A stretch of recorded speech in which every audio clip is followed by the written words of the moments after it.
football season. Great schedule for Montana State this year with Western Illinois, South Dakota State. How do these schedules come together? You know, it's interesting because it's not easy. We like to have and we aim to have 6 home games every year. And when you only have 11 games in most years, you know, you have that 12th game in that off year. It's hard because you're trying to find 6 home games and you have your 5 road games, and then you have to try and balance that. And you know, we have a great stadium, and we try and tout our game day atmosphere to try and get teams to come here and be a part of that. But teams don't want to come here and play too easily because they know the atmosphere and they know it's going to be a tough place to play, and they know our teams are going to be good. They know they're going to get a heck of a battle, and so it takes a little coaxing. It takes a little. It's like a puzzle, trying to get it all together, because sometimes you're doing home and homes, and sometimes you're not. Sometimes you're trying to pay a guarantee to bring somebody here, and the best way to describe it is just it's a nice big puzzle, and you're playing with every single year, and sometimes you're looking 4 and 5 years out to try and make that puzzle work. Looking 4 and 5 years out, any games on the docket that fans should be looking forward to, especially? Well, I think in the next few years, we signed, we have Utah, Texas Tech, which is next year. We signed Wyoming, and then Oregon State, and I think those are great games because they're places you can get to. Texas Tech might be a little bit more difficult, but the other ones, they're places you can get to and should be fairly good games. And then, we're always kind of looking to see, do we want to do it like we did this year where, we have a full 11-game slate with FCS opponents. For us this year, we thought that was very important because when I got here, we had 1 game left on the schedule. We signed Wagner, and it was important for us to get an 11-game schedule because we wanted to have the playoffs in mind. And if you play 11 games FCS, chance to win all those games, it makes a difference when you're looking at your record, trying to get the playoffs. And I think that's the ultimate goal here is we want to prepare ourselves to win conference championships and get into the playoffs and have a chance to win a national championship. Coach Choate going into his 3rd year, 4 and 6, 4 and 7, 5 and 6, his first 2 years. What are the expectations? What are the bars that you guys have maybe set, knowing that he got that contract extension earlier this year? Yeah, we sit down all the time and we talk about it. And building a program is tough, and it just takes time. And it just takes patience and time and patience, and I can tell you that they've done an unbelievable job of recruiting. They have such a great team of coaches.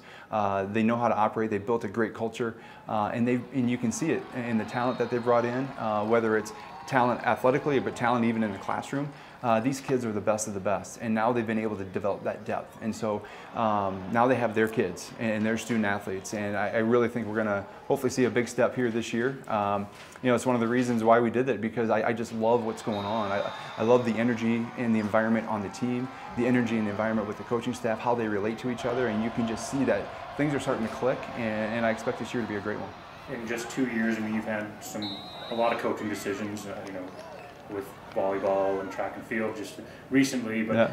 Kind of the one that people are kind of thinking about. Yeah. Brian Fish with the men's basketball job has 1 year left on his deal. It's kind of rare for college coaches to get to that last year. Yeah. So what's been the conversations with him? What are the expectations? What are you asking for out of him going into his last year? Yeah, every year we sit down with coaches, and we have, with every staff member, and we do evaluations, and there are a lot of great things that have been happening in that program, and if you look at his first 3 years, there's been steady progress every single year. We've had our crowds have been getting bigger and bigger.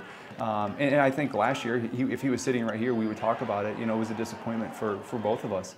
But we have some things in place now to hopefully help them get over the hump. And, I played college basketball. I get it. It's not just about right now, it's also looking down in the future and see what do we have coming up next. And I think with Coach Fish and the coaching staff, I think with Tyler Hall coming back, I think with the returners coming back and the new key pieces that they brought in, I see a lot of great things happening. I saw a lot of great things happening this summer.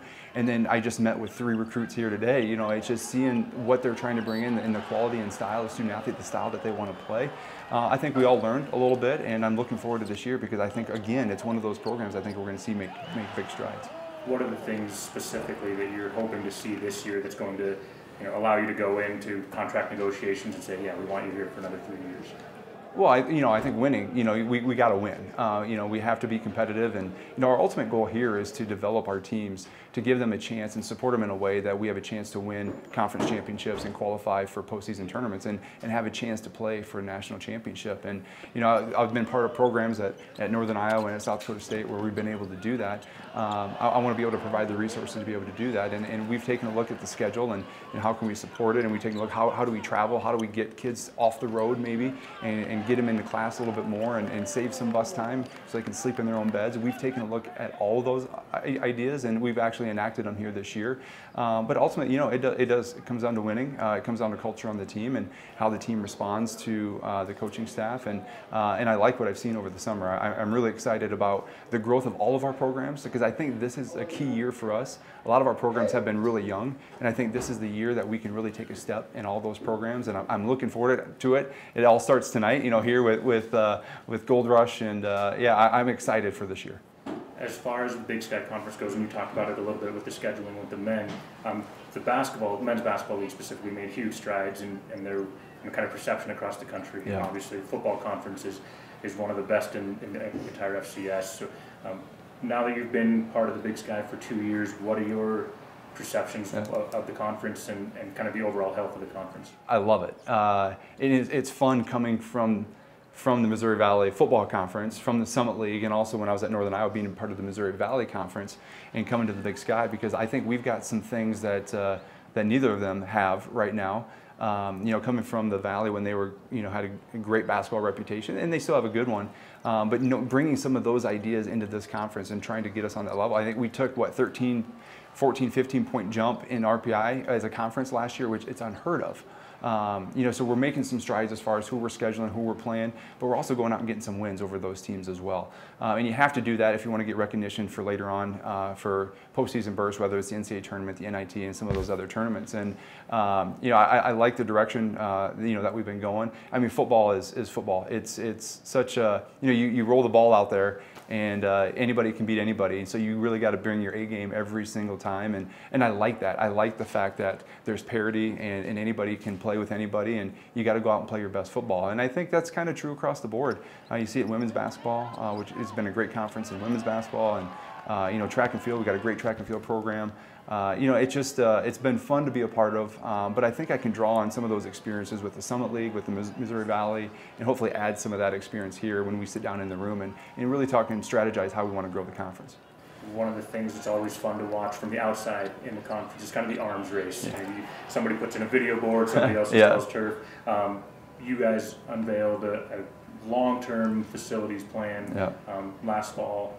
What are kind of some of the incremental steps you guys have made toward accomplishing that? Yeah, it's interesting because you probably don't want to do that, as early as I did, being at a place. But when you come in, you can do an evaluation and see what you really need for each of the programs to be able to develop. I think it's really important. And so for me, it's really about still getting out and meeting people, because there's only being here for really 2 full summers. I'm still going out and meeting all the potential donors, all the donors that we have, and it's been great. I mean, the passion that we have in our fan base is unbelievable, but it's large, and so there's not a whole lot of time in the day to be able to meet them all. But that's the first step, is trying to match up our vision of what we want to do with the vision of a potential donor. And the great thing is our fans are on board with what we're trying to do with phase 1 of the master plan, and really to get football over to this facility so it becomes their own, with locker rooms and team rooms and offices and things like that. But what that does for all the other programs is it opens up the field house with more space. What we're trying to do with all of our programs is develop them in a way where they can be successful in the classroom, be successful on the fields of play, but also be successful people. And the way we do that is trying to give them time back in their day. And so if we can create more space for them, that means they train at better hours, they eat at better hours, they study at better hours, and they get better sleep. So that's what this is really all about. And we're making great progress. We make progress every single day. Hopefully we're going to be able to come out here real quickly, with a couple different announcements. But we're still working, trying to dot I's and cross some T's on some of those things. But I'm excited about the energy and the passion that people have shown for it. Everybody knows that we need it. Now it's just trying to go out and physically getting it done, get the pledges signed, so we can, tear some of that stuff down and start building. Now that you have been here 2 years, what's been that excitement that you've seen, whether it's been when you're on the road talking to donors or on campus here with fellow administrators or athletes or coaches? What has been the excitement that you've noticed at Montana State? I think it's just general support. Everywhere you go, people are supportive. They love our student athletes. And I think when you take a look at our student athletes and what they do in the classroom, we have a 3.2 cumulative GPA right now with 350 of our student athletes, and our coaches let our student athletes be whoever they want to be, so they let them pick the major that they want to go into. When you can combine that with great coaches and great student athletes on the fields of play, it creates for a great story. And I think our campus administration, our campus community, and our community at large here in Bozeman see that. The greater Bobcat fans throughout the state see that, and they can rally behind it. But it's been amazing to me to go around to the different parts of the state, no matter how far apart they are, but that support is there. And I feel like athletics is that connecting point with a lot of our fans that are not here in Bozeman. And we take that to heart. We don't take it for granted. We want to do everything we can do to make them proud.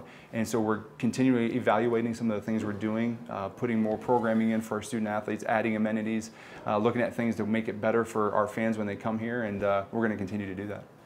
How about for you personally, now that you've been here 2 years, how have you made Bozeman, Montana your home?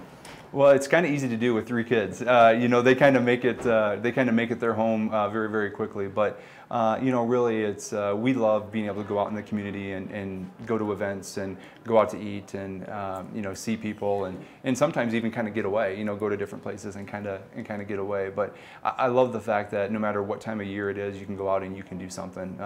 With kids the ages of 8, 6, and 4, they need to get out of the house. And so coming here, and even with all the snowfall that we get, the weather, the temperature is still nice, so our kids go outside all the time. They're riding their bikes, they're going skiing. We've learned how to ski. Coming from the Midwest, there's not a whole lot of mountains, so we've learned how to ski. We hike. We do all those things, and to be honest, we like to be together. And one of the nice things about Montana and this community in Bozeman is that it's very family friendly. It's very people oriented. It's a college town. It's a college community that we've really enjoyed getting acquainted with.